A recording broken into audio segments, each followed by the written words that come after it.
Dans ce nouveau numéro du MKMag, on va parler d'éducation, d'examen, puisque c'est la période.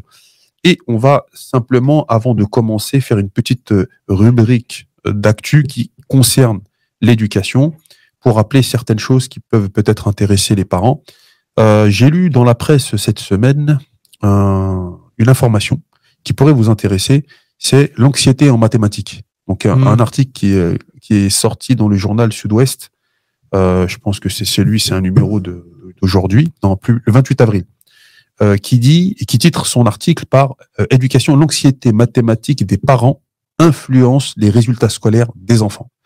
Et c'est basé sur une étude scientifique qui a regardé et observé le lien entre les parents qui accompagnent leurs enfants à l'école, dans les devoirs, etc.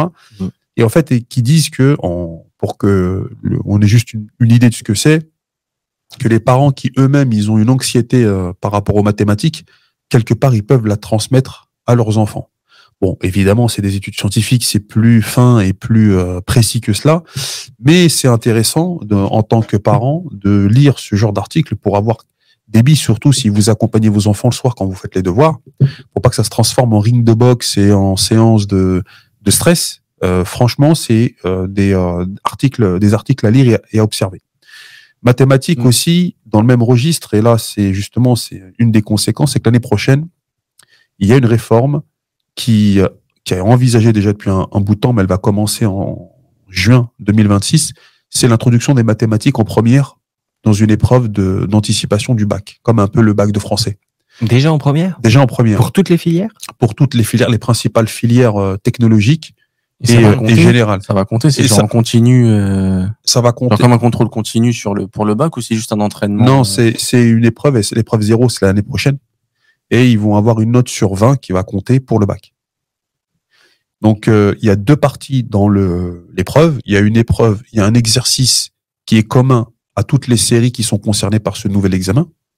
Et il va y avoir une épreuve spécifique avec 2 ou 3 exercices spécifiques à la filière. Donc, ceux qui sont en première technologique, ils vont avoir des exercices adaptés. Et ceux qui sont en filière générale, ils auront des exercices adaptés. Et ceux qui sont en général spécialisés en mathématiques, parce qu'ils font déjà les options, ils vont avoir des exercices adaptés. Voilà, donc... Eux, ils font double épreuve. Première terminale. Ah ouais, c'est ça. Première terminale. Et ça, c'était à l'époque de la loi Blanquer. Ça date de la loi Blanquer, quand il a été ministre de l'Éducation. Donc, il est passé à un moment donné. Et les réformes, vous savez, des fois, ça met du temps à être appliqué dans le concret. Donc là, on va attendre l'année prochaine. Pour l'instant, inquiétude. Donc, j'ai lu ça sur le site de l'UNSA. Donc, c'est un syndicat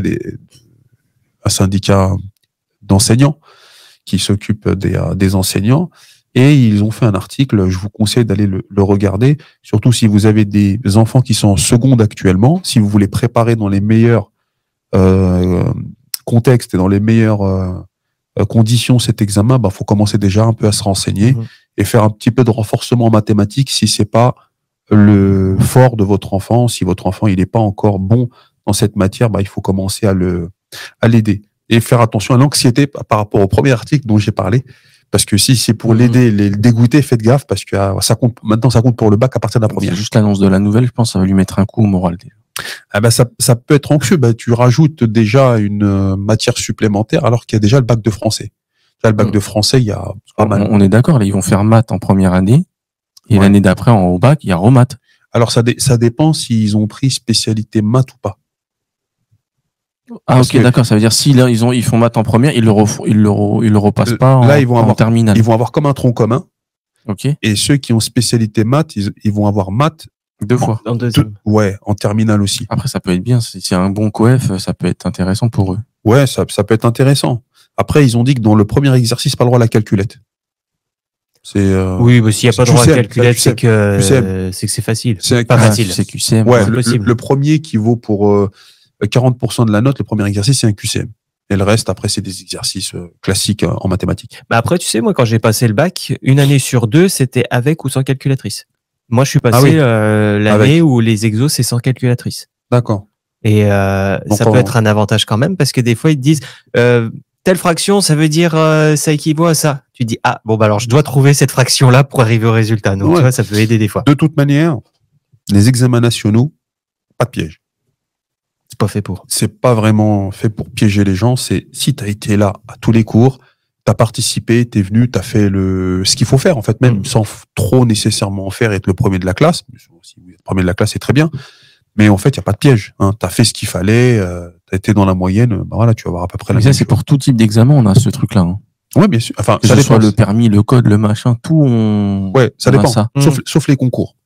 On pense toujours qu'il y a un piège. Ouais, ils vont me piéger, c'est sûr, ils vont me poser une question. Et en fait, c'est comme ça que tu l'as pas. Ça, c'est la mentalité que nous, on a en France. C'est-à-dire que tu as l'impression qu'à chaque fois qu'on te demande quelque chose, c'est qu'on te juge et voilà, il y a une épée de Damoclès qui va tomber et que tu as l'impression qu'il y a un piège. Et j'avais entendu une fois Idriss Aberkan, on en avait parlé dans une autre émission, qui disait c'est ça la différence entre un livre de mathématiques français et un livre de mathématiques russe. Parce que ses parents, enfin, un de ses deux parents, je sais plus c'est lequel, qui a fait des études de maths. Lui aussi, il est très bon mathématicien.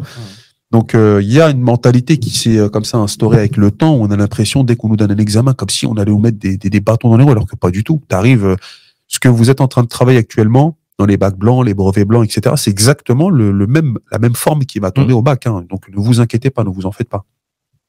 Troisième information, donc là, ça concerne une autre réforme, mais qui concerne le concours de professeurs.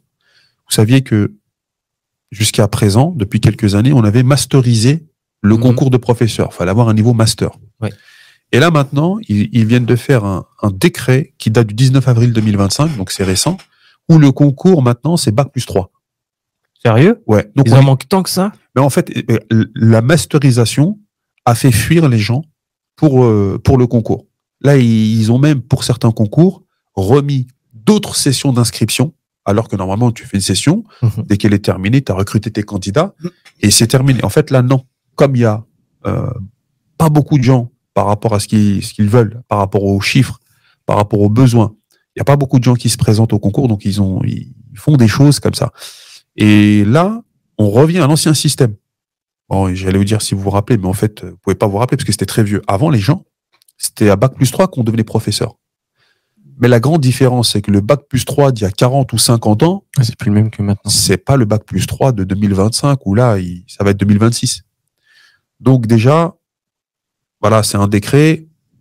Ils font une annonce, on sait pas exactement ce qu'il y a dedans. Donc là, j'ai tiré ça. Bon, je vais peut-être dire un truc stupide, mais est-ce que c'est pas, exemple, prendre des Bac plus 3? Ouais. Mais pour primaire, machin, collège. Non, et après, ceux qui sont master, bah, eux, ils font lycée. Non. C'est à partir de Bac plus 3. Ouais. Là, ils n'ont pas parlé nécessairement du niveau, que ce soit pour les professeurs des écoles ou des professeurs qui vont passer l'agrégation ou le CAPES ou pour les profs certifiés ou agrégés. En tout cas, bon, voilà, on va attendre ce que ça va donner l'année prochaine. C'est comme pour comment dirais-je, pour la réforme qui concerne le bac en mathématiques, en classe de première, on va voir. Ils vont faire un premier essai. C'est comme quand ils avaient voulu faire la réforme qui concernait le brevet des collèges en disant si t'as pas le brevet, tu passes pas en classe de seconde. Pour l'instant, bah, ça n'a pas été mis en application. Parce que dans l'idée, ça peut être intéressant. Mais après, à appliquer sur une année où c'est flop. Ouais, c'est ça. S'il y a une année, il y a moins de 50%, exemple, les élèves, ils ont pas eu envie. Ouais, non, c'est ça. Non, c'est bon. Déjà qu'il y a trop de monde dans les classes. En fait, il y a trop d'incertitudes à chaque fois. C'est ce que disent les syndicats. Il y a trop d'incertitudes. C'est-à-dire que tu te lances, tu donnes des idées comme ça. Après, tu dis aux gens, les équipes pédagogiques sur le terrain, débrouillez-vous pour mettre ça en application. Mais si tu leur dis pas exactement comment il faut faire, ben, ils vont pas y mettre du leur. Ouais, c'est compliqué. C'est compliqué. Puis pour les médecins, ils vont réduire aussi ou pas? Ah, pour les médecins, je sais pas. Bah là, ils ont manifesté, je crois. C'était hier, non? Hier, pendant le 1er mai, ils ont manifesté. Oui, ouais, bien sûr. Là, même eux, ils sont concernés. D'ailleurs, de toute manière, là, je sais pas si vous avez regardé TF1, j'ai regardé ça en potassant un peu à la presse, mais les coupes budgétaires, ça concerne énormément de domaines, dont celui de l'éducation. Celui de l'éducation, il y a des coupes budgétaires qui sont incroyables. Bah, éducation, santé. Donc ça, on va en parler. Spectacle, divertissement aussi. On va en parler tout à l'heure, même dans nos sujets, parce que ça impacte directement la vie des gens. Social. Ouais, le social, énormément. Énormément, oui. Donc là, bah, justement, par exemple, là, il y a une autre polémique, là, j'ai vu ça sur le site de France 3 Régions. C'est la polémique qui concerne les refus des temps partiels pour les professeurs. Donc là, vous savez que là, les professeurs, ils ont fait leur demande là, elles sont en train d'être étudiées pour certaines. Il y en a qui ont déjà été étudiées, mais la période d'étude des dossiers n'est pas terminée. Et en fait, là, il y a eu un grand refus de temps partiel, sur ce qu'on appelle sur autorisation. Parce que quand tu es professeur, tu veux demander un temps partiel, tu veux demander un 80% ou 50%, eh bien, quand c'est de droit, bah, c'est la loi qui est de ton côté, donc ils peuvent pas te dire non. Mais quand c'est sur autorisation, parce qu'il y a des cas spécifiques où c'est pas vraiment obligé pour toi de prendre du temps sur ton travail, eh bien, ils peuvent te refuser. Et là, ils ont refusé énormément de gens. Donc, ça crée une polémique actuellement. Et là, ils sont en train les syndicats notamment, de dire, bah, c'est pas normal que les professeurs, que autant de personnes se voient refuser une demande de temps partiel. Surtout que, faut se poser la question à un moment donné, c'est pourquoi il y a autant de professeurs qui demandent des temps partiels. Pourquoi? C'est parce que les conditions, c'est exactement ce qu'on est en train de lire, elles sont difficiles d'enseignement. On parlera peut-être un autre moment de ce sujet-là. Peut-être on va parler des conditions du travail d'enseignant. On avait reçu la dernière fois un professeur qui nous avait un peu raconté son expérience, etc. Mais les conditions de vie des professeurs, d'exercice de leur métier, est de plus en plus compliquées. Donc là, ça rajoute encore quelque chose à leur misère. Déjà, quand tu arrives, tu n'as pas de matériel, c'est compliqué, et tu te dis, bon, je vais travailler peut-être une journée en moins, comme ça, j'aurai l'impression de vivre un peu plus, de me reposer, de récupérer, et là, on te dit non. Et pourquoi pareil, je vais encore peut-être dire une bêtise, hein, mais pourquoi genre comme dans les grands trucs, ils viennent avec leur petite tablette, leur PC, leur truc, et les cours, ils les notent, enfin, je sais pas. Qui? Bah, les élèves. Oui, les profs aussi, tu vois. Au tableau, la craie, machin, un un manque de matériel, chacun vient avec son PC. La plupart. Ou sa tablette, ou machin. Maintenant, en fait, il y a la digitalisation, en fait, ça concerne beaucoup d'établissements. Déjà, ça va alléger beaucoup les sacs à dos, tu vois, ça va mettre les manuels en numérique et tout. Ça y est, maintenant, il y a beaucoup maintenant, on est passé à ça. Et des fois, je vois des petits, tu vois, avec des gros sacs et tout. Ça fait... On dirait les chevaliers du Zodiaque quand ils vont aller chercher leurs armées en ouais, c'est vrai. Ouais. Vous rappelez exactement. Pas, vous rappelez du gros sac. Est-ce que vous vous rappelez le premier épisode des Chevaliers du Zodiaque? Oui. Ouais, ça me dit quelque chose. Il n'y a pas un tournoi ou un truc comme ça? C'est ça. Ouais. C'est Seiya qui court. Ouais, c'est ça, il court. Et en fait, est-ce que vous savez dans quel pays ils ont envoyé le chevalier de la licorne pour aller chercher son armure? Attends. Ah là là, moi ça remonte un petit peu donc. Attends. Non, moi ça m'a marqué ça. Licorne? Oui. Le chevalier de la licorne. Il n'y a pas le chevalier de la licorne. Si. Ah ouais? Ouais, c'est un chevalier de bronze. Il est violet. Ouais. Avec une corne jaune. Ils l'ont envoyé le scoop à Oran en Algérie. Mais non. Je te jure, tu regarderas le Lucien premier. de justesse.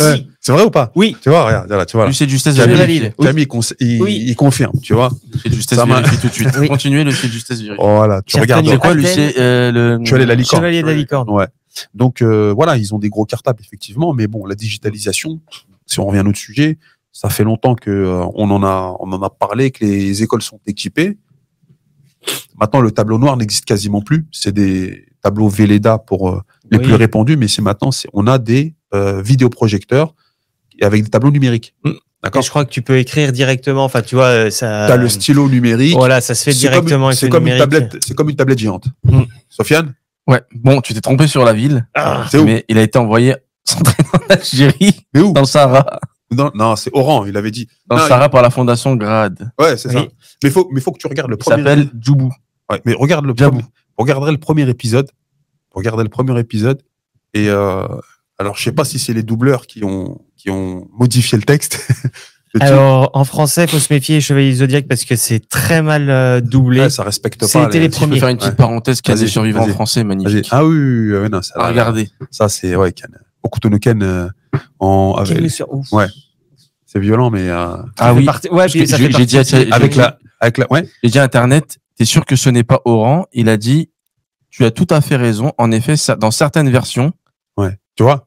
Mais surtout dans l'animé. Notamment dans l'animé, ils ont mis Oran. Ah, tu vois. Mais dans le manga, c'est dans le Sahara. D'accord, ok, très bien. Oran. Voilà. Oran. Voilà, Oran. Sahara. Voilà. Mais il faut connaître ces classiques, les gars, sinon c'est pas la peine de parler de culture. Hein.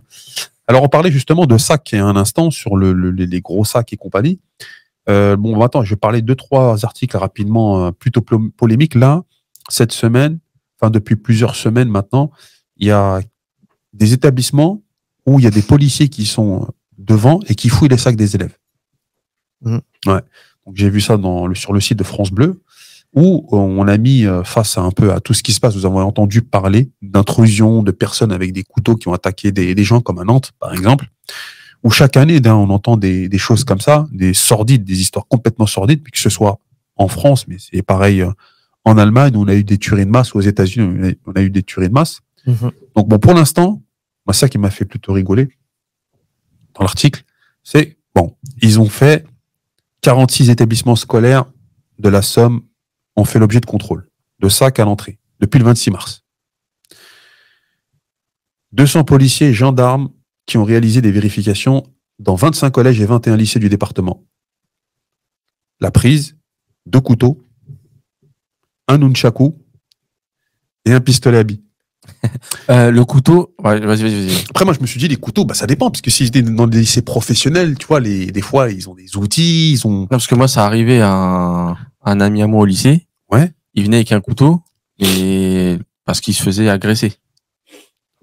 Donc lui, il prenait ça pour se protéger, tu vois. Dès qu'il y avait un truc, il sortait son katana. C'est un moyen de dissuasion. Ouais. Mais ça paraît, moi, attends, mais pourquoi Lucien Justesse, appelez-moi, moi, je vais vous donner la solution. Portique.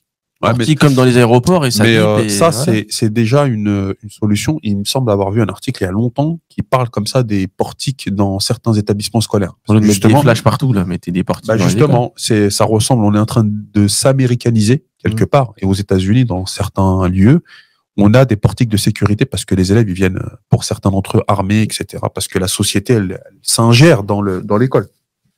Mais moi, ce qui m'a fait rire, c'est le nunchaku. Un nunchaku, il est motivé. Hein. Je me suis dit, attends, soit c'est... Quand il a vu la foire du dragon, il était remonté. Je me suis dit, pourquoi il a ramené un nunchaku? Soit soit son père, c'est un ninja. Je lui ai dit, mon fils, avant de mourir, je te laisse ça. Faut toujours le garder. Au cas où. Voilà, exactement. Faut toujours le garder avec toi, etc. Bon, après, les pistolets à billes, bon, c'est des jouets, mais c'est vrai que des fois, bon, on peut pas faire la différence entre quelque chose de dangereux et de pas dangereux. Et le dernier article... Et ce qui est embêtant quand même, si on devient comme les Américains, c'est qu'on n'aura plus droit aux coupes-ongles. Ah, dans les avions? Bah, même on a déjà plus droit dans les avions, déjà. Dans les établissements aussi. Ah ouais? Ah ouais. Mais quelle idée de se couper les ongles dans les établissements scolaires? Ah ouais, mais quand même, c'est important. Hein? Si tu peux pas avoir ton coupe-ongle sur toi, comment on fait? C'est vrai que comment on fait? C'est vital. C'est vrai, tout à fait. Donc, dans un autre registre, là, c'est une autre polémique. Bon, je pense que vous avez tous suivi les histoires avec le collège Stanislas à Paris. Vous avez entendu parler. Alors, en fait, il y a trois polémiques, mais qui sont révélatrices de quelque chose de plus général. Donc, il y a le lycée Stanislas, où les inspecteurs qui devaient aller regarder ce qui se passe dans cet établissement privé qui avait des subventions hors normes, en fait, ils ont été accusés d'avoir édulcoré le rapport qu'ils avaient fait. Et qu'il y avait des cas d'homophobie et de racisme qui n'avaient pas été inscrits dans le rapport. Et c'est une des inspectrices un peu qui a, par une voie non officielle, vendu la mèche. Et donc là, ils sont convoqués devant une commission avec des députés, etc., enfin des hommes politiques et des femmes politiques, pour parler de ce sujet. Et on avait une autre polémique, c'est celui de Betaram, avec l'histoire de Bayrou. Oui. Donc là, sa femme, elle était enseignante là-bas, ses enfants étaient là-bas, où il y a des accusations de violence, et notamment de violence sexuelle contre des élèves. Donc là, c'est des faits qui sont avérés, en fait. C'est pas des choses qui ont été inventées, puisqu'on a beaucoup de témoignages, que ce soit dans le cas de Stanislas ou dans le cas de Betaram. Et à l'opposé de ça, vous avez un établissement scolaire qui s'appelle Averroès à Lille. Je ne sais pas si vous avez entendu parler. Dans les classements, il fait partie des meilleurs lycées en termes de résultats. C'est un lycée privé musulman. C'est ça la différence avec les deux premiers. Les deux, c'est des lycées catholiques, privés catho. Et là, c'est un lycée privé musulman. Ils ont gagné leur procès il y a quelques semaines. Et on leur a, malgré tout, Bruno Retailleau, il ne veut pas lâcher l'affaire. Et Elisabeth Borne, elle veut faire appel de la décision. En disant, bah, c'est pas normal, etc.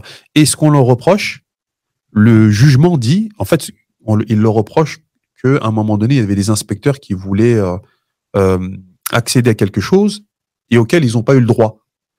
Et le jugement, il dit, en fait, il n'y a rien qui prouve qu'ils n'ont pas pu avoir accès à ces choses-là. Il n'y a rien qui prouve que ce que l'argument, il est vrai.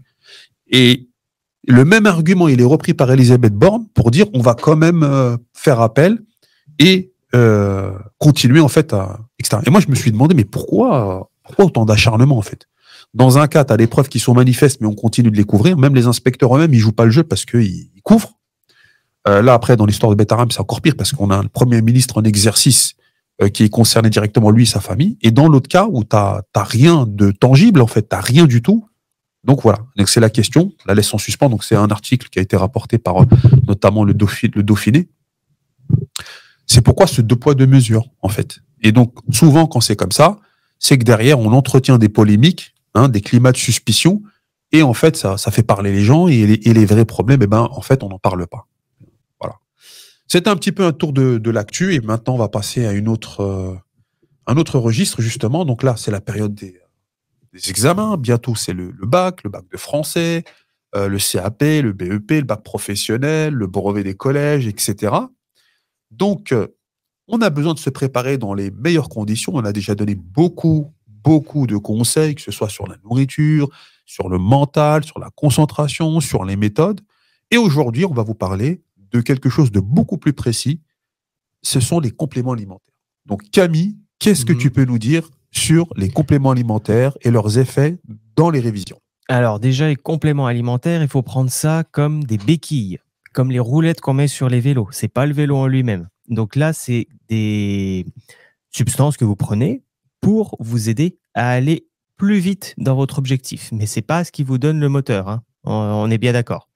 Ça ne remplace pas donc les conseils qu'on avait donnés la dernière fois, donc sur l'alimentation, sur l'activité sportive, sur les préparations aux révisions, ce genre de choses. Donc, les compléments alimentaires que je vais vous parler, donc là, je vais vous en présenter 5 différents qui, pour moi, ne sont pas tous spécifiques au cerveau, contrairement à ce qu'on peut penser, parce qu'il n'y a pas que le cerveau qui rentre en jeu quand vous préparez vos examens. Le cerveau, bien entendu, permet la concentration, permet la mémorisation, ce genre de choses. Mais vous avez aussi besoin de beaucoup d'énergie et de gérer votre stress. Donc, c'est pour ça que je vous conseille de prendre en premier de la vitamine C. Donc, vous faites une cure de vitamine C pendant, 2-3 mois. Donc là, je crois que ça tombe bien. En plus, mai, juin, oui, ça tombe à peu près. Donc 2 mois. 2 mois, là, vous commencerez déjà à avoir les effets. Donc la vitamine C, ça permet de limiter la fatigue. Ça accentue vos effets au point de vue immunitaire. Ça améliore le système immunitaire. Ça diminue aussi tout ce qui est stress oxydatif. Donc là, ça veut dire que tout ce qui peut vous fatiguer via les métabolismes qui se font à l'intérieur de votre corps. Donc ça limite la fatigue de ce côté-là. Et surtout, ça crée un équilibre dans votre énergie. Alors, pour tout ce qui est vitamines, de toute façon, pour tout ce que vous prenez des formes naturelles et pas des formes synthétiques. Jamais de synthétiques. Ça, il n'y a rien de pire pour votre corps. Quand tu dis des synthétiques, c'est des produits chimiques, en fait, c'est ça? Des produits chimiques. Ouais, voilà. On fabrique la molécule. C'est une molécule de synthèse. Au lieu d'avoir la molécule, par exemple, la vitamine C, on en trouve dans l'acérola. L'acérola, c'est une des plus connues point de vue vitamine et puis vitamine C et qui est la plus qualitative. On a la molécule du fruit en lui-même. Alors que quand on prend la molécule synthétique, ça a été fabriqué par la main de l'homme et on dit c'est exactement la même molécule que la molécule naturelle. Non, la molécule naturelle, elle n'est pas toute seule. Elle a ce qu'on appelle un totem. Il y a un ensemble d'éléments et surtout, c'est une molécule qui est vivante. Parce qu'on parle très peu de la valeur énergétique des éléments. Vous prenez quelque chose de synthétique, c'est mort. C'est mort et c'est carencé. Donc il faudrait manger des fruits, quoi. Ah le top du top, oui, c'est de manger des fruits. Là, c'est vraiment... lequel qui apporte de la vitamine C, par exemple? En vitamine C, tu as le brocoli, tu as les citrons, tout ce qui est agrumes en général. Les kiwis énormément. Surtout le kiwi jaune, par exemple. Ouais, le kiwi jaune en amène énormément. Il y en a aussi dans le poivron. Ah oui, ok. T'en as un petit peu partout. Partout. Mais là, comme je l'ai dit au début, les compléments, c'est vraiment en plus. C'est une béquille. Comme tu as dit, l'alimentation, ça reste une base. Il faut privilégier l'alimentation et la qualité de son alimentation. Ensuite, je vous conseille de prendre des oméga 3. Donc ça, pareil, les oméga 3, là, ça concerne le cerveau directement. Parce que votre cerveau est constitué à 70% de gras, donc de masse grasse, et notamment à base d'oméga 3. Donc, il y a plusieurs transformations qui se mettent en place et qui forment les différentes parties du cerveau. les différentes parties des cellules, pardon, du cerveau. Donc là, les oméga 3, ça vous permet d'améliorer votre concentration, d'améliorer votre plasticité cérébrale, d'où une meilleure adaptation, une meilleure mémorisation. Et aussi, ça vous permet de tempérer votre humeur. Donc, ça diminue le stress, ça diminue les excès de colère, on ne sait pas d'où ça vient. Pareil, il peut y avoir des instants de tristesse qui peuvent venir, notamment via les toxines. Ça peut rééquilibrer tout ça et arriver un peu plus serein au niveau des examens. Après, vous avez la vitamine D. Donc, bon, là, en ce moment, en France, on a de la chance d'avoir du soleil. Donc, on peut produire nos vitamines D. Jusqu'à demain. Jusqu'à demain. La mime, il a fait vite. Jusqu'à minuit. J'espère Il se couche à quelle heure le soleil? 22h. Après, 22h. Alors, allez-y. Donc là, j'espère que vous allez bronzer à justement... 21h à Panama. Ouais, on a fait une émission sur ça. Je sais pas si tu es au courant, mais dans Africa Unite, on a parlé de marcher pieds nus sur de la pelouse.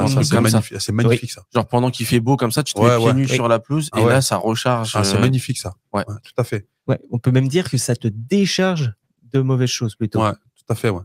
Ah oui, ok. Il y a un effet de déchargement justement de tout ce qui provoque des stress oxydatifs, on va dire des ions. On disait que quand il faisait beau, le soleil te recharge. Tu le reçois par en haut et tu as tout qui passe par la terre. On est connecté à la terre à pieds nus. 10, 15, 20, 30 minutes comme ça. Dans un parc et tout. C'est apparemment. Ouais, tu te mets pieds nus une demi-heure, t'es reparti. Exactement. T'es reparti. Ça, ouais, totalement. Puis le soleil, effectivement, c'est indispensable pour la vie parce qu'on parle du soleil notamment pour la vitamine D, mais pas seulement. Je sais pas si vous avez remarqué, mais en été, vous avez moins faim. Parce qu'il y a beaucoup plus de soleil. Aigri, on est moins. Oui, le soleil, ça joue sur l'humeur. Parce que tu fais de la vitamine D, mais aussi parce qu'on se nourrit de l'énergie. Ouais. Parce que je vous ai déjà parlé qu'on se nourrit de l'aliment en lui-même, solide, mais on se nourrit aussi de ses vibrations. C'est pour ça qu'il vaut mieux manger l'aliment vivant. Le soleil, c'est un aliment vivant pour nous. C'est pour ça qu'on a moins besoin de manger en été parce qu'on a ce qu'il faut. Le soleil nous donne une partie de notre alimentation. Il nous donne une partie de l'énergie. Les gens, quand tout le monde te parle, bonjour, ça va, vous allez bien, vous avez passé une bonne journée. Ils sont optimistes, ils sont positifs. Ouais. Ouais, ça c'est intéressant. Et quand il y a une carence de soleil, il y a une carence d'énergie, justement. Donc les gens sont plus en protection, justement, on ne sait jamais de ce qui peut arriver. Ça arrive souvent. Quand tu en manques d'énergie, souvent tu es beaucoup plus refermé parce que tu économises ton énergie. D'accord. Et donc cette vitamine D, pareil, elle permet un équilibre nerveux, ça permet de limiter la fatigue et régulation de l'humeur. Je parle surtout de la vitamine D parce que on est souvent en carence et même quand il y a du soleil, il y a encore une très grosse partie de la population qui reste en carence de vitamine D. Et cette vitamine-là, elle agit sur énormément de facteurs métaboliques dans le corps. Donc, il faut cette vitamine D. Il nous faut d'ailleurs, on l'appelle vitamine, c'est plutôt une hormone. On a besoin de cette hormone-là. Et quand on est en carence, eh bien, malheureusement, tous les mécanismes qui se mettent en place dans notre corps, notamment hormonaux, sont déséquilibrés. Et c'est pour ça qu'il peut y avoir des troubles de l'humeur, des troubles de la concentration. Enfin voilà, c'est une réaction en chaîne qui se met en place. Et alors ça, c'est un détail qui compte quand même. Quand vous prenez de la vitamine D, vitamine D3, prenez aussi de la vitamine K2 qui permet, là c'est un point de vue calcium, donc parce que la vitamine D permet une augmentation de l'absorption du calcium dans le sang. Et la vitamine K2 permet de diriger ce calcium au bon endroit. D'accord. Donc ça évite que ça se coagule dans les mauvais endroits, notamment dans les artères. Pour pas les gâcher, quoi. Voilà. Et puis surtout que ça durcit pas les artères inutilement. D'accord. Et les K2, on trouve dans quoi? K2, je t'avoue, j'en sais rien du tout. D'accord. K2000, non? K2000, regardez la série K2000. MK2, le cinéma. On le retrouve à Paris. Non, dans ce cas-là, justement, ça serait intéressant pour les abonnés. Le chef Justesse peut faire un petit. Vas-y, si vous voulez. Tu regardes. Vas-y. Parce que justement, j'en ai déjà entendu parler. Justement, il parle des complexes, etc. Il parlait du K2, mais j'ai jamais entendu dans quels aliments on pouvait les trouver. Alors, vitamine C, on sait. Vitamine D, on sait. Vitamine D, j'avais entendu les huiles de poisson. Tout ce qui était poisson. Oméga 3 pour les oméga 3, et vitamine D. La vitamine D aussi. Huile de poisson, Huile de foie de J'ai la morue. réponse. Pardon, oui, Mais vitamine D, franchement, vitamine A, oui. Mais il faut être fort Oui, oui. J'ai la réponse pour les Oui, oui. pour vous, Et les d'ailleurs, auditeurs. c'est même mieux de prendre ça, puisqu'avec la vitamine Poisson. A, parce que oui, pour alors, réguler. voilà, et parce qu'il y a, pareil, un totem, un complexe, vitamine D, vitamine A. En fait, c'est un peu les antagonistes l'un et l'autre. Ouais, c'est Donc, ça, s'il y a d'accord. trop de l'un, Il va l'autre réguler. va réguler. Oui. C'est intéressant. Wow, Et c'est quoi j'ai eu alors un trou noir jusqu'à maintenant. Désolé. Non, mais ça arrive, c'est pas grave. Hein. Alors, Sofiane, Je lui ai tout pardonné. K2. Alors, le K2. Oumenaquinone est essentiel pour la santé osseuse et cardiovasculaire, contrairement à K1, je vais dire en anglais, que l'on trouve principalement dans les légumes verts et dans certains machins. Alors, il y a le natto, soja fermenté japonais, extrêmement riche en K2, notamment en MK7, du foie, notamment volaille. La viande. Ah ouais. Mm. D'accord. Ou de l'oie, Ok. l'animal. Hein. C'est pas le 49.3. Voilà, c'est ça, pas la loi. Ouais. Non, mais c'est que du MK. Qu'est-ce que tu nous as fait? Ouais, En fait, mais tu tout nous ça, as, voilà, c'est ça. Putain, Tout à fait. on est Tout à fait. du jaune d'œuf. Ok. Ah ouais, jaune d'œuf. Fromage fermenté, viande, notamment les abats, et en fait tout ce qui est fermenté, yaourt, K2. Ok. machin, contient du.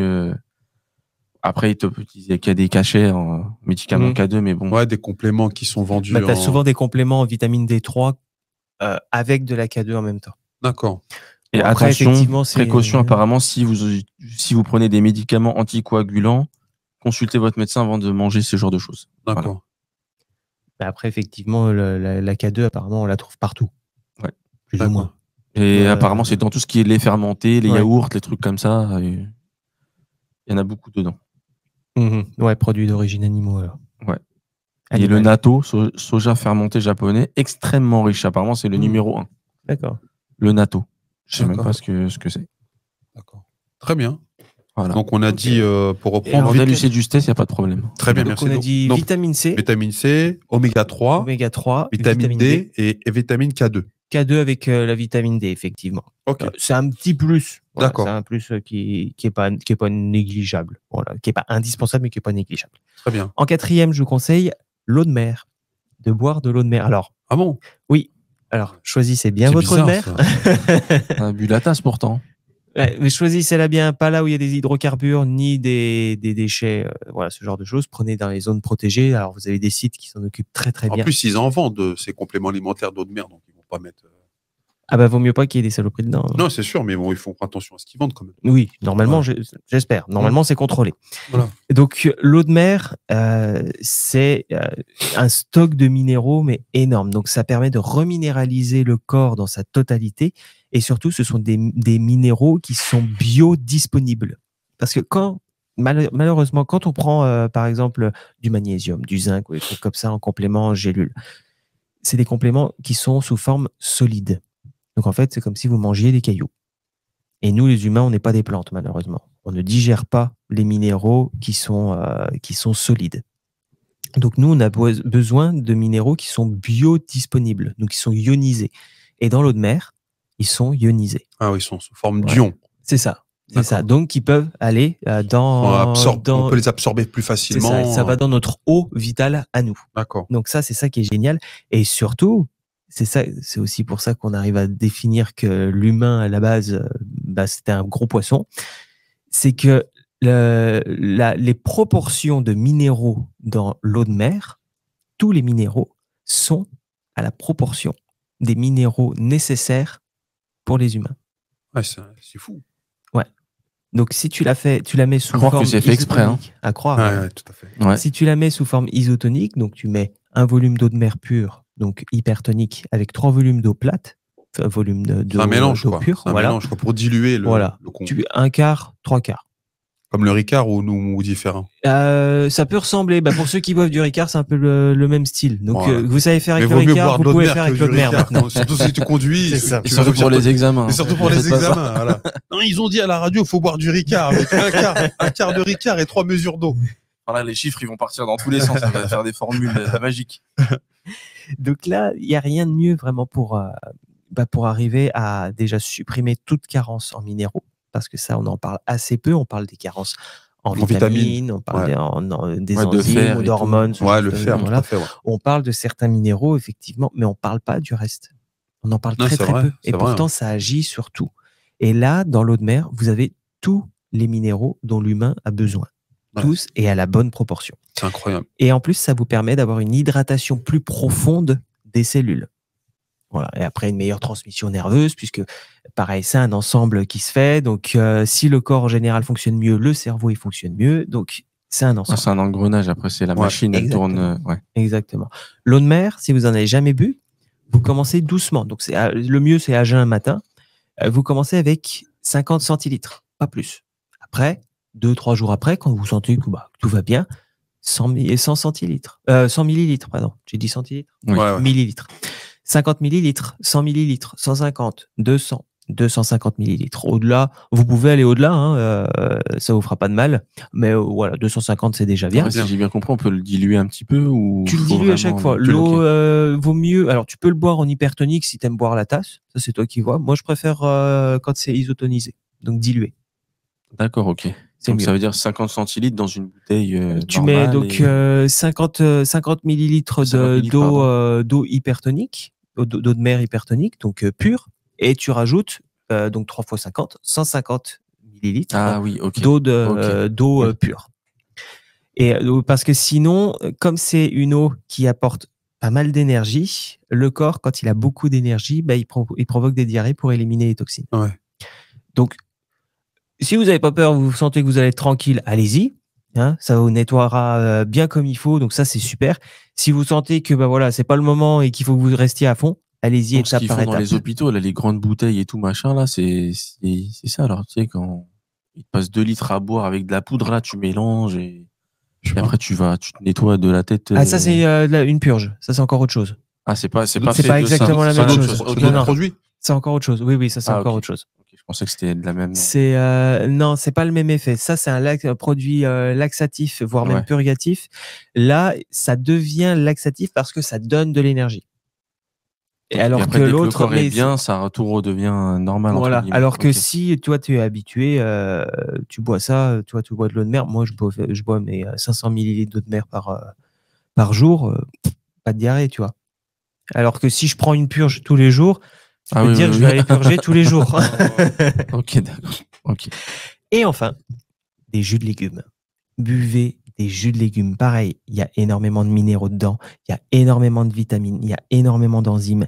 Et votre microbiote, il va vous dire merci. Si votre intestin va bien, alors votre cerveau fonctionnera encore mieux. C'est ce qu'ils disent l'estomac, enfin, entre guillemets, l'estomac, c'est la partie du ventre, c'est le deuxième, c'est le deuxième cerveau. C'est ce qu'on dit, oui. Alors nous, en naturopathie, on va même encore plus loin. Il n'y a pas de deuxième cerveau. Il y a un cerveau en différentes parties. Donc, en fait, ils communiquent tout le temps. Comme dans les Tortues Ninja. Ils ont différents le chef des méchants, c'est un cerveau. Il mange des pizzas. Shredder. Shredder, c'est lui. Non, il y a le gros chewing-gum. Oui. Je sais plus comment il s'appelle. C'est ça. Ah oui, c'est bon, je vois qui c'est. Le cerveau, là. Ah ouais. Qui finit dans le centre de la Terre. Donc là, j'ai spoilé, désolé. Donc là, les jus de légumes, ça va aider à. Jus de légumes, déjà, ça va vous booster, ça donne beaucoup d'énergie. Donc là, si vous avez le choix entre le café et jus de légumes, vous verrez, ça vous donne un bon coup de fouet. Ça, c'est génial. Et surtout, c'est un coup de fouet qui dure et qui fait pas de pic. Ouais, contrairement au café. Contrairement au café, ça fait boissons énergisantes qui sont dangereuses. Peu importe le légume, en fonction des goûts de chacun, ou il y a des. Tu fais le mélange que tu veux. Alors, je vous le dis, les premiers, si vous avez jamais fait, ils seront peut-être dégueulasses. Moi, les premiers jus de légumes que j'ai fait, ils étaient dégueux. Et je crois que c'est au bout de la 3e fois, j'ai compris quel était le mélange qui me correspondait le mieux. Maintenant, il y a les IA, maintenant. Vous pouvez demander quel. Oh, de toute manière. Oui, donc, après, t'as plein de recettes. T'as plein de recettes de vidéos. Maintenant, TikTok, machin. Les gens, ils vont trouver. C'est ça. Après. Les légumes, tout ce qui est vert et jaune ensemble, tout ce qui est orange, rouge, violet ensemble. Mélangez pas. J'ai déjà testé. On m'avait dit, il faut pas les mélanger. J'ai testé, c'est dégueu. Je sais pas pourquoi exactement, c'est dégueu. De toute façon, après, il y a toujours quelqu'un qui va aimer mélanger. Ouais, c'est ça. Tester, mais vraiment, c'est bizarre. Toujours des déviants. Toujours. Et si vous voulez un bon jus de légumes, mettez toujours 1 ou 2 fruits au moins dedans. Ça permet d'adoucir un petit peu le goût. Et si vous avez des légumes lacto-fermentés, allez-y, ça c'est super bon. Ah, Ouais, vraiment, faudrait ça faire te fait un level supérieur, mais c'est le jus de sur, légumes plus, quoi. les légumes lacto-fermentés, c'est une bonne méthodologie Ah, bah ça, probiotique, ouais. J'avais vu. Probiotique, Ça veut voire dire quoi, prébiotique. lacto-fermenté? Alors, quand tu les lacto-fermentes, donc c'est une forme de conservation du Ouais. légume, tu les mets dans de la saumure. La saumure, c'est de l'eau salée. Donc, tu mets ton légume, tu le coupes en morceaux, tu le mets dans ton bocal, tu remplis d'eau le bocal, il faut que l'eau dépasse le légume. Après, tu fermes hermétiquement, donc tu as les pots style le parfait avec le joint et tout. Tu laisses minimum 1 mois. Ah ouais? Ouais, tu reviens, il y a les bactéries qui ont commencé à digérer le légume, et c'est des bonnes bactéries. C'est les bactéries qui sont géniales pour ton système Ah, digestif. ça fait peur de ouf, là. Non. Ah ouais. Non, c'est Franchement, ils vendent ça dans les magasins et ils vendent des gros pots de légumes lacto-fermentés. T'achètes ça, franchement, tu les manges, c'est super bon. Ah, et puis faites-les, il n'y a pas plus simple. Ah, Ah, vraiment, tu il y peux a les pas faire, tu peux les Ah, faire. mais tu coupes, tu mets de l'eau, tu laisses tranquille. En fait, c'est mieux d'acheter, le faire, Ouais, en plus, mais après d'aller en acheter parce que c'est plus simple. 1 mois et demi, c'est long. Ouais. Ah, bah après, tu fais ton roulement. Mais de toute manière, c'est Ouais, c'est ça. c'est comme tout. Dès que toi, tu prépares tout le temps tes propres trucs à toi, ta propre nourriture, tes propres compositions, tu cuisines un peu, c'est toujours mieux, en fait. Mais même pour Complètement. soi, pour son autosatisfaction, Ouais, son c'est truc ça. et tout, Tu manges quelque chose que tu as préparé toi-même. Tu vois, ça n'a pas le même goût. Voilà. Imagine, en plus, tu as un jardin, tu vois, où tu achètes, c'est le petit producteur du coin, tu vois, ton voisin, il est pas très loin. Tu prends tes propres légumes, tu les coupes et tout, tu le fais. C'est super bien, tu vois. Ah, mais complètement, ouais. Et puis, franchement, les légumes lacto-fermentés, il n'y a pas plus simple. Tous les légumes. Tous les légumes. Ah, ok. Ouais. Tu coupes, tu mets de l'eau, tu laisses tranquille. Que de l'eau. De l'eau salée. L'eau Ah, avec l'eau du salée. sel. Ouais. Ouais. Pour 1 litre d'eau, tu mets 30 grammes de sel. Il me semble que c'est ça. À vérifier. Vérifier, monsieur dame. On les jette dans la mer, on les laisse, on attend 1 mois et demi. Et on boit de l'eau de mer en plus après. Bah ouais, en plus, on le boit. Voilà. Hop, le circuit. Voilà. Ah là là, Tout est lié. Guy, les bons tuyaux. Voilà. Très bien, super. Donc, pour récapituler un petit peu pour nos auditeurs et nos abonnés, donc Vitamine C, vitamine C, oméga 3, oméga 3, vitamine D avec de la K2, si vous voulez mettre de la K2 en plus. d'accord. De l'eau de mer. De l'eau de mer, donc soit hypertonique, soit isotonique. Moi, je vous conseille plus isotonique, c'est plus agréable à boire. D'accord. Isotonique, ça veut dire dilué et qui soit à proportion pour l'humain. Et enfin, des jus de légumes. Et vous pouvez même des jus de légumes avec du lacto-fermenté, c'est encore mieux. D'accord, très bien. Merci beaucoup, Camille. En tout cas, là, il reste encore quelques semaines avant les examens. Donc, vous avez le temps de vous préparer, de vous habituer un petit peu parce que l'énergie, elle peut pas se modifier comme ça du jour au lendemain en passant d'une nourriture hyper grasse, hyper sucrée, complètement déséquilibrée à un équilibre satisfaisant. Donc, faut attendre. Franchement, Oui. en 2 semaines, à tes souhaits. Merci. En 2 semaines, tu commences déjà à sentir des effets énormes. Moi, je le vois sur tous mes consultants. Et en plus, 2 semaines. Et en plus, si tu dors correctement et tu fais du sport, tu profites un petit peu du soleil qu'on a là, du mois de mai, etc. Là, normalement, tu arrives à un examen avec une bonne énergie. Normalement, ouais. Mais vraiment, si tu t'y mets à fond et que tu fais ce qu'il faut, en 2 semaines, tu changes du tout au tout. D'accord. Mais tu changes de vie, vraiment. Juste un petit truc, les jus de légumes, n'achetez pas. Fabriquez-les. Ne jamais acheter les jus de légumes parce qu'ils sont tous pasteurisés, c'est mort. Ouais, ça veut dire une partie des Ils ont la rage. vitamines. Voilà, c'est ça. Voilà, c'est ça. Ouais. Là, le jus de légumes, il est mort. Il y a rien. Il faut manger du vivant. Donc, fabriquez votre jus de légumes et buvez-le derrière. Très bien. Apparemment, je refais un truc, il faut genre parler aussi aux vivants. Oui. Genre dire merci, tout ça, machin. Apparemment, tout ça ce que tu apporte. produis. On a fait une émission pour ça. Tout ce que quand tu cueilles un fruit, quand tu le manges et tout, lui dire merci, lui dire tout ce que ils tu disent qu'ils ont fait des études et ça amplifie l'apport. Et ben moi, j'ai une expérience à vous raconter sur ça. Une fois, on avait fait une. Oh, quel dommage. Voilà, c'est ça. On avait fait un cours avec un prof et il avait fait une expérience qu'il nous a montré. Il a dit, je voulais vous montrer quelque chose. Il a dit, j'ai fait du riz. Je l'ai fait cuire et j'ai pris 2 verres. J'ai mis la moitié du riz dans un verre et la moitié du riz dans un autre. Il y en a un, je lui ai parlé tout doucement, gentiment. Je lui ai fait des compliments. Et l'autre, je l'ai insulté. Bon, c'est un Polonais, donc c'est des insultes en polonais, tu vois. Donc c'est très, très violent. Et ce qui est marrant, il nous a montré les 2 verres. Tu avais un riz qui était rose et un riz qui était gris. Ah ouais, c'est un truc de ouf. Ouais. C'est incroyable. Tout est vibration. Ouais, parce qu'il y avait même le japonais qui avait fait ça sur l'eau et tout. Je sais pas si tu l'as vu, une étude sur l'eau. Je crois qu'il a eu même un prix Nobel, je crois. Hein. Il a eu un prix Nobel. Il disait je t'aime à l'eau, tout ça, merci. Je suis pas sûr. Non. Non. Alors, c'est un peu controversé. Ces études ont été un peu controversées. Malgré tout, il y en a eu d'autres qui ont été faites, qui ont prouvé qu'en fait, il avait raison. Mais son protocole était un peu à revoir. Je crois que c'est Yamato, quelque chose comme ça. Ouais. Il avait fait ça, il avait fait une pendant une semaine. Mais pareil, les insultes et tout. L'autre, elle était comme du cristaux. Et l'autre, elle était jaune, moisie. C'est incroyable. Hein. Pour la même chose. Il y a la forme avec la musique aussi. Vraiment, ça. Tout est vibration. C'est pour ça, quand je vous dis ce que vous mangez vivant, parce que c'est de la vibration. Et l'eau, si vous avez les moyens, je sais pas combien ça coûte, mais de les mettre dans des jarres en argent. Ça purifie l'eau, grave. Ah, mais il faut. Pareil pour l'eau. Tu vois, je suis en train de me renseigner là-dessus. Moi, sur l'argent. Voilà. Je vais faire fondre de l'argent. Je vais faire des comment ça s'appelle là, les trucs là, les thermos là. En argent. Tu mets de l'eau dedans et ça purifie l'eau. Mais véridique, ça vraiment. Les Égyptiens faisaient ça avant. Sur l'eau, il y a beaucoup à dire aussi de ce côté-là. L'eau qui est informée. Mais dans tout ça, buvez désinformée. De l'eau. Ouais, déjà, c'est ça. Déjà, buvez de l'eau. On en a parlé. Les sodas, les machins. On en a parlé plusieurs fois. Très bien, merci beaucoup Camille, en tout cas pour ces conseils.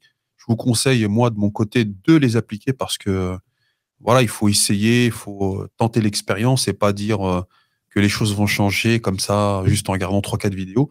C'est de l'investissement, c'est du temps. Et justement, dans les méthodologies qu'on vous propose aussi pour préparer les examens, il y en a une qui est très intéressante et qui a fait ses preuves, c'est les stages intensifs. Donc, c'est le sujet du jour. Je ne vais pas m'étaler comme il est déjà tard dans l'émission, on a bien avancé. Je vais vous faire une petite liste de 5 avantages à participer à des stages intensifs de préparation pour les examens. Donc déjà, depuis plusieurs émissions, on vous a donné des conseils, justement, comme Camille vient de le faire, sur la santé. On a parlé de coaching, on a parlé du mental, on a parlé de la motivation, de la concentration. Et ces conseils, c'est pour vous, si vous passez un concours ou un examen bientôt, ou alors pour vos enfants. Donc, parmi les stratégies qui sont intéressantes, il y a les stages intensifs. On a parlé des cours particuliers, on a parlé de lire mieux, de mémorisation, etc. Mais les stages intensifs, c'est intéressant. Donc, on va expliquer ce que c'est et on va expliquer les avantages. Donc, pourquoi on parle aujourd'hui de stages intensifs? En fait, ce sont des stages de préparation et ça consiste à prendre une période de révision où on va réviser une ou plusieurs matières pendant plusieurs jours d'affilée, un certain nombre d'heures dans la journée, dans les jours en question. En général, les jours, ça dure 3 à 7 jours en moyenne. Il peut y avoir des stages qui durent 2 semaines, etc. J'ai regardé un petit peu ce que fait les grandes enseignes, les associations, etc. Donc, ce que je vois le plus, c'est entre 3 et 7 jours, de 2 à 8 heures par jour de révision. Donc, les stages les plus courts, c'était 2 heures. Et les stages les plus longs, c'est 8 heures dans une journée. Bon, évidemment, ça va dépendre de l'âge, de l'examen, des nombres de matières, etc. Les modalités de stage intensif, ça peut être en présentiel, avec des petits groupes. Le but, c'est pas de reproduire ce qui se fait déjà à l'école, parce que ça sert à rien, il faut avoir des conditions un peu favorables. Ou alors en visio. Voilà, depuis chez vous, vous n'êtes pas obligé de vous déplacer. Aujourd'hui, on a l'utilité d'avoir les Internet. Allergies. Ouais, c'est l'époque des allergies, là. Donc, c'est intéressant de participer, que ce soit en présentiel ou en visio, et on peut préparer tous les examens, que ce soit l'oral, l'écrit, etc. Donc, je vais vous donner les 5 avantages à participer. Le premier, c'est de revoir tout le programme. Normalement, un stage de révision, réviser, ça veut dire que tu vas revoir. Alors, ça, c'est pour ceux qui ont été à l'école régulièrement, qui n'ont pas eu trop d'absence, etc. Mais pour certains, ça va être l'occasion d'apprendre. Parce que, voilà, on a tous des rythmes différents, des intérêts différents, des motivations différentes. Donc, c'est aussi une occasion d'apprendre à ce moment-là. Donc, c'est très rare dans l'année que vous allez avoir tout le programme dans le même temps, en fait. Donc ça, c'est intéressant de revoir tout le programme d'affilée pour recoller un petit peu les morceaux et faire le lien avec les différents chapitres. Par exemple, pour le brevet des collèges, ça va concerner principalement les maths, le français, l'histoire, géographie et les sciences. Là, pour cette année, c'est la physique et la SVT qui sont sortis au tirage au sort pour les sciences. En classe de première, jusqu'à maintenant, c'était le bac de français. À partir de l'année prochaine, on peut faire des stages de remise à niveau ou de révision en français et en mathématiques. On a parlé en début, on a dit aussi qu'il allait y avoir une épreuve de maths l'année prochaine. Donc, cette méthode de travail, qui est celle du stage intensif, normalement, cette méthode, on la met en place quand on est étudiant après le bac. C'est souvent là qu'on apprend ce qu'on appelle à bachoter, à réviser. Mais ce serait vraiment très utile et intéressant de le faire dès le départ, surtout pour le premier examen qui est celui du brevet. Et nous, on se disait souvent, je ne sais pas si ça vous l'a fait à vous, mais dès qu'on a appris une méthodologie, on disait, ouais, mais si j'avais su ça avant, punaise, ça serait plus simple. Je ne savais pas qu'on pouvait faire ceci, je ne savais pas qu'il y avait telle méthode, je ne savais pas qu'on pouvait se concentrer comme ça, je ne savais pas qu'il y avait telle méthode pour prendre des notes.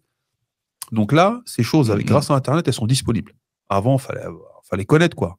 Fallait faire participer à des stages. Aujourd'hui, avec Internet, tu peux tout trouver. Toujours par rapport à cette notion de revoir tout le programme, c'est que c'est très utile, car quand on travaille toute l'année, quand tu travailles chapitre par chapitre, tu as une vision détaillée des choses. Et tu n'as pas forcément le recul nécessaire pour tout connecter. Donc des fois, tu étudies un chapitre, il est isolé, et tu ne sais pas dans l'enseignement de la matière à quoi vraiment il correspond. Le stage intensif, c'est la bonne occasion de revoir tout pour pouvoir faire le lien. Donc voilà, faire un stage de mise à niveau ou d'avancement quand on a le niveau, c'est vraiment très utile, car tu revois tout d'un bloc. Qu'est-ce qui fait que c'est intéressant? C'est le deuxième point, c'est s'entraîner sur un temps donné qui est court. C'est ça qui est intéressant. Parce que quand c'est trop long, ce temps-là de digestion de l'information fait que on ne colle pas les morceaux, tout simplement. Hein, c'est comme ça va trop doucement, en fait. Voilà. Et en plus, quand tu as beaucoup de matières différentes, tu ne penses pas qu'aux mathématiques, ou tu ne penses pas qu'au français, tu ne penses pas qu'à la techno. D'accord? Donc ça, c'est intéressant.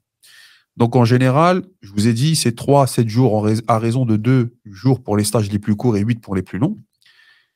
Et en fait, si vous prenez par exemple, je me suis amusé à faire un petit calcul, si vous reprenez par exemple en classe de 3e, ils ont 3h30 de mathématiques par semaine. Ok, ça c'est les programmes officiels. Ça fait 126 heures de mathématiques à l'année. Si tu cumules tout, ça fait 5,25 jours de maths non-stop. C'est pas beaucoup en réalité quand tu regardes le programme. Ça fait une semaine. Ça fait même, ça fait moins d'une semaine. Et alors évidemment, on t'apprend pas tout d'un bloc, mais c'est intéressant pour se rendre compte qu'en vérité, dans une année scolaire, les matières, tu les vois pas autant que tu peux le penser. Surtout que quand tu as tes profs qui sont absents, par exemple, bah déjà, tu as un certain nombre d'heures de cours qui vont sauter et ça ne fera même pas. Des fois, il y a des grèves. Des fois... Voilà, tu as toujours il peut y avoir plusieurs raisons qui font que les 126 heures, tu ne les auras pas.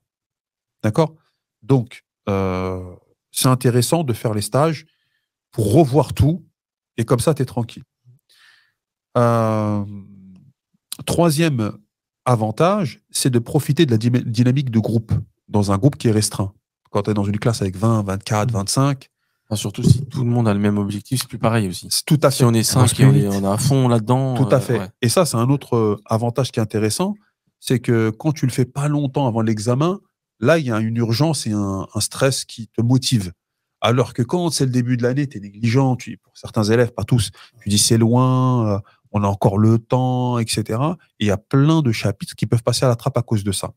Donc, dans la dynamique du groupe, ce qui est intéressant, c'est que ces stages-là, ça peut concerner 5 élèves, 10 élèves, etc. L'essentiel, c'est de trouver des stages intensifs où il n'y a pas beaucoup d'élèves. D'accord? Ce qui est bien, c'est d'être entre 8 et 12. 8 à 12 élèves, c'est bien. 15, là, ça commence à devenir une classe comme à l'école. Voilà, c'est ça. Donc, c'est pas intéressant. Donc, l'effet de groupe, déjà, c'est très intéressant parce que l'élève, il se sent pas seul. C'est pas comme le cours particulier. Les cours particuliers, tu es tout seul. Le prof, il est qu'avec toi. Là, tu es rassuré de voir d'autres élèves qui sont avec toi, le même âge, les mêmes conditions et surtout, comme tu viens de le dire, le même objectif. Donc, c'est rassurant. Autre chose par rapport à la dynamique du groupe, c'est l'entraide. Parce que ces stages-là aussi, ils sont faits pour que quand un élève il comprend pas, bah un autre élève, il peut lui expliquer.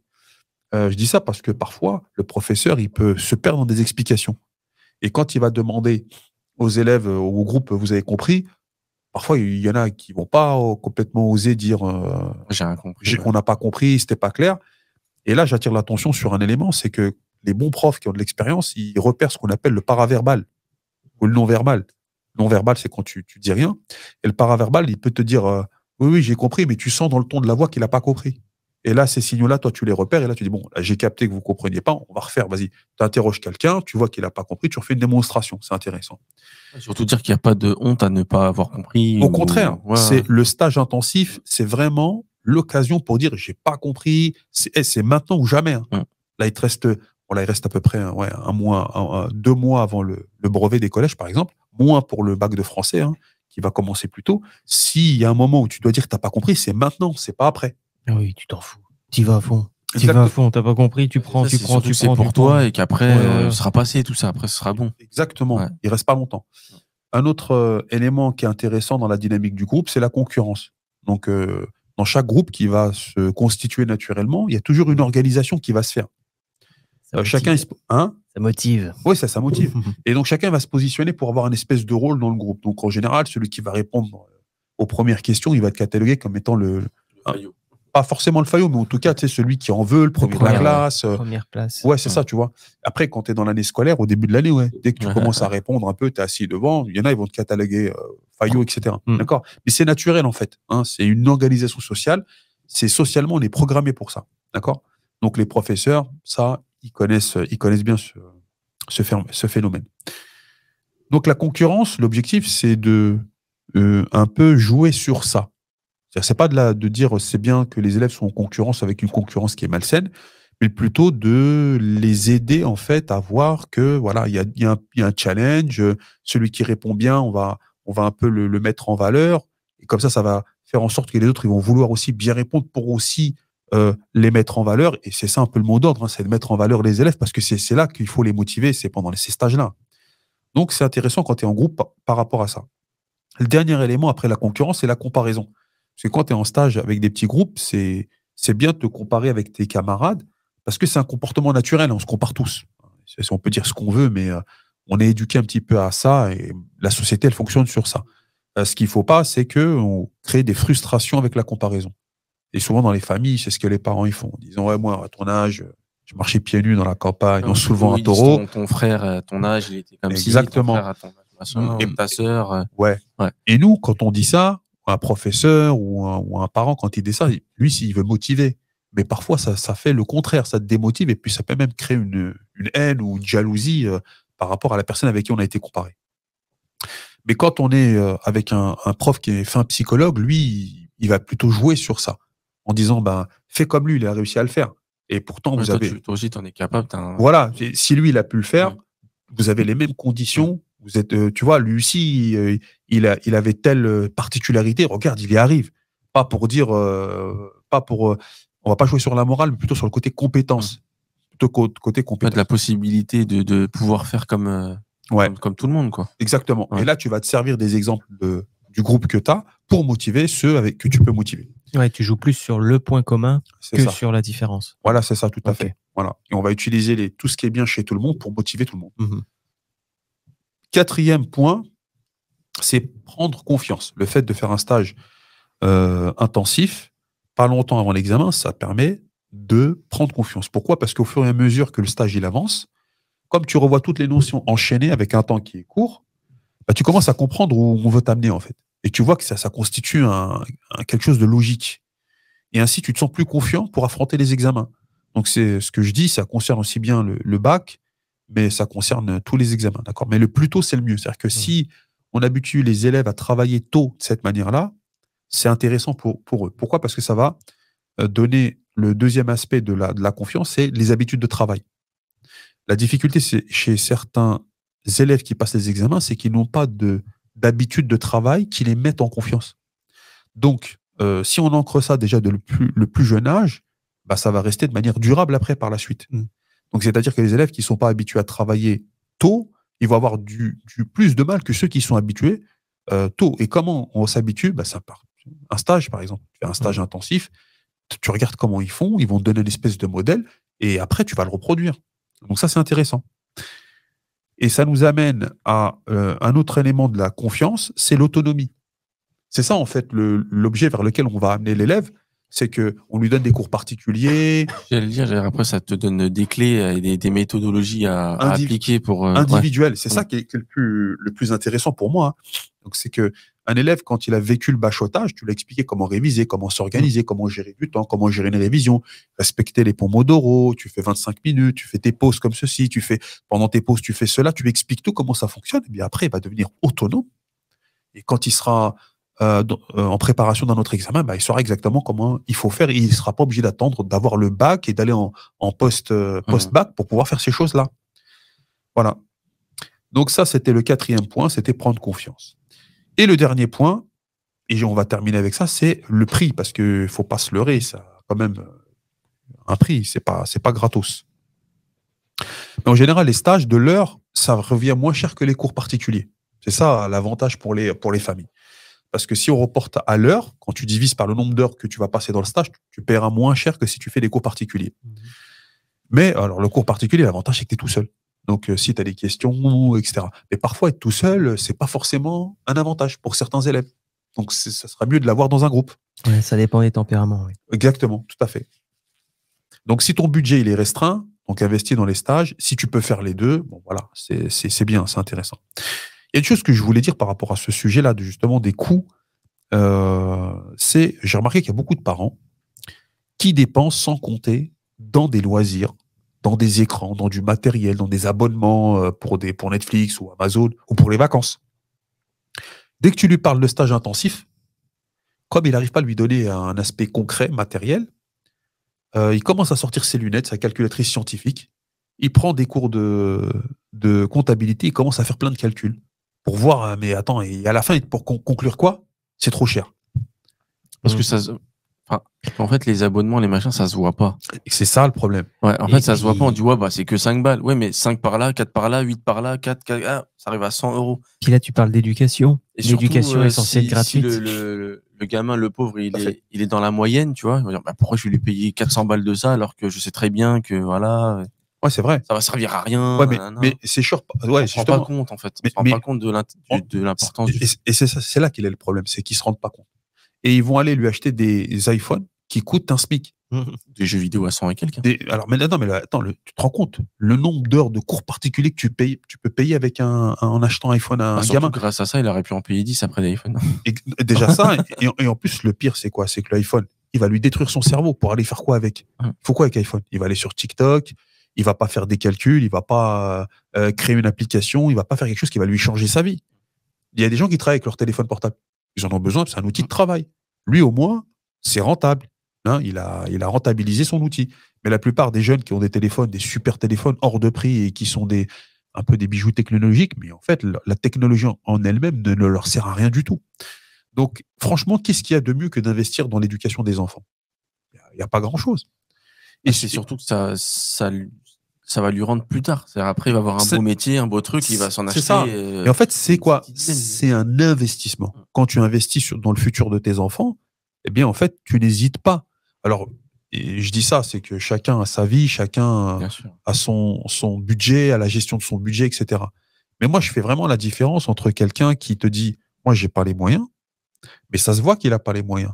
Il n'a pas des baskets à 250 €, il n'a pas un écran chez lui à 1000 balles, il n'a pas un téléphone à 1500 €. 1000 € l'écran, t'es gentil. Non, mais moi, j'ai vu des écrans 4K, machin. Ils ont des télés de ouf. Hein. Mais j'ai pas de télé, moi. Ouais. C'est vrai? Ouais, j'ai pas de télé chez moi. Ah, ok. Oui, j'ai pas de télé. Non. Ah bon? Ouais, non. Ah non. Ah ouais. Bon, on a un vidéo pro, sinon mon ordi. Ouais, voilà, c'est ça. C'est des outils en plus, tu vois. Mais en fait, il y a c'est des outils de boulot à la base. Hein. Bah oui, c'est ça. Dans les études sur les catégories socio-professionnelles les plus hautes, c'est ceux qui dépensent le plus d'argent dans l'éducation de leurs enfants. C'est-à-dire que déjà, à la base, ils sont favorisés, mais cet avantage, ils veulent le garder. Comment ils le gardent? C'est en payant des cours à leurs enfants. Alors que leurs enfants, c'est pas qu'ils n'ont pas de problèmes scolaires. Il y a des problèmes scolaires partout, il y a des problèmes de niveau partout, il peut y avoir des problèmes de dyslexie, de choses comme ça. Mais il y a déjà un souci scolaire, il y a déjà un suivi. Malgré ça, ils payent les cours particuliers, ils payent les stages, etc. Et malheureusement, ou à contrario, malheureusement, je sais pas, mais en tout cas, à contrario, les catégories socio-professionnelles les plus basses, c'est eux qui vont négliger ce facteur-là d'investir dans l'éducation. Pas tous. Pas tous. Quand je parle généralement. Il y a toujours des parents, moi j'en connais plein, Et les pauvres, franchement, ils se saignent pour leurs enfants. Franchement, je le vois, je le vis, j'en connais certains. Donc, il y a l'argument qui revient aussi, c'est ce que tu disais tout à l'heure, c'est dit, ouais, mais moi j'ai payé, mais mon enfant, j'ai pas vu les résultats. Non, avant d'avoir fait, ils disent déjà Oui. ça va servir à rien. Ça, c'est quand au moins Ouais. il anticipe. Mais il y en a qui ont fait, ils vont payer quelques cours, un stage, ils vont dire, ouais, mais ça n'a pas donné les résultats. Mais en fait, c'est pas possible. C'est que tu peux constater qu'il n'y a pas eu de résultat quand il n'a pas eu le diplôme. Mais c'est pas le seul facteur qui fait que ton enfant va avoir un diplôme. Il y a des facteurs mentaux, il y a des facteurs de motivation, il y a des facteurs conjoncturels aussi. Tu peux te préparer un examen, mais cette année-là, il était plus difficile. Tu vois, un concours ou des choses comme ça. Donc, il faut faire attention. Donc voilà, c'est pour moi des choses qui sont à prendre en considération. C'est obligé qu'il va apprendre quelque chose, même une méthodologie, un truc qui va lui servir forcément.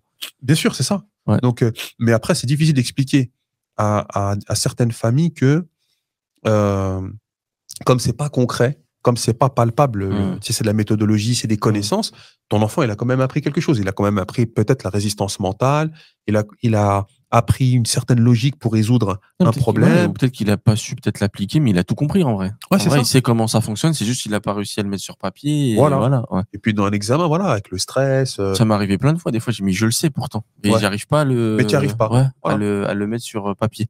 Voilà. Donc voilà, c'était les cinq, je dirais, avantages à participer au stage intensif peu avant les examens. Donc je vais vous les répéter. Donc revoir tout le programme, ça c'est très intéressant. S'entraîner à revoir ce programme sur un temps qui est court pour faire le lien. Profiter de la dynamique de groupe. Ensuite prendre confiance avec les réussites qu'on va avoir et puis toute la bienveillance du stage. Et aussi le coût, parce que c'est moins cher que de prendre des cours particuliers. Voilà.